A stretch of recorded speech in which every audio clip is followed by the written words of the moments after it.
రే దొంగ rascals, MCom చదువుకున్న వాడినిరా. Taxation గురించి అడగండి రా, చెప్తాను. ట్రయల్ బ్యాలెన్స్ గురించి అడగండి రా, ఎక్స్ప్లెయిన్ చేస్తాను.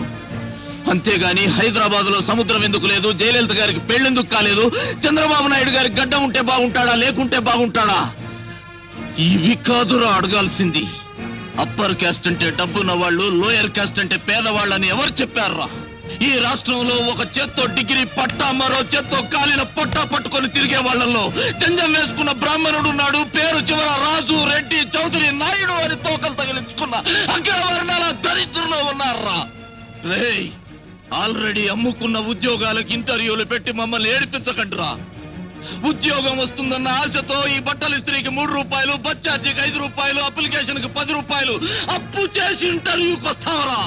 అంబేద్కర్ గారు ఎప్పుడో చచ్చిపోయి బతికిపోయారా. బతికుంటే మాత్రం ఆకలేసే వాడికి ఎందుకు రిజర్వేషన్ పెట్టలేదని కాళ్ళు పట్టుకొని అడిగేవాడినిరా. లేదా అయ్యా అంబేద్కర్ గారు అప్పర్ కాస్ట్ లో పుట్టి అడుక్కుతుంటున్న దౌర్భాగ్యులం మేము, మమ్మల్ని కూడా ఏదో ఒక రిజర్వేషన్ లో తోసేయమని కాళ్ళు పట్టుకొని ప్రాధేయపడేవాడినిరా. ప్రాధేయపడేవాడిని. దేశం మీలాంటి చెత్త కుక్కల చేతిలో చిక్కి చెత్త కుండీలా మారిపోయిందిరా. ప్రభుత్వం మీకిచ్చే జీతాలతో పరమాన్నం తింటూ మా ఎంగిలాకులు కూడా లాక్కోకండిరా.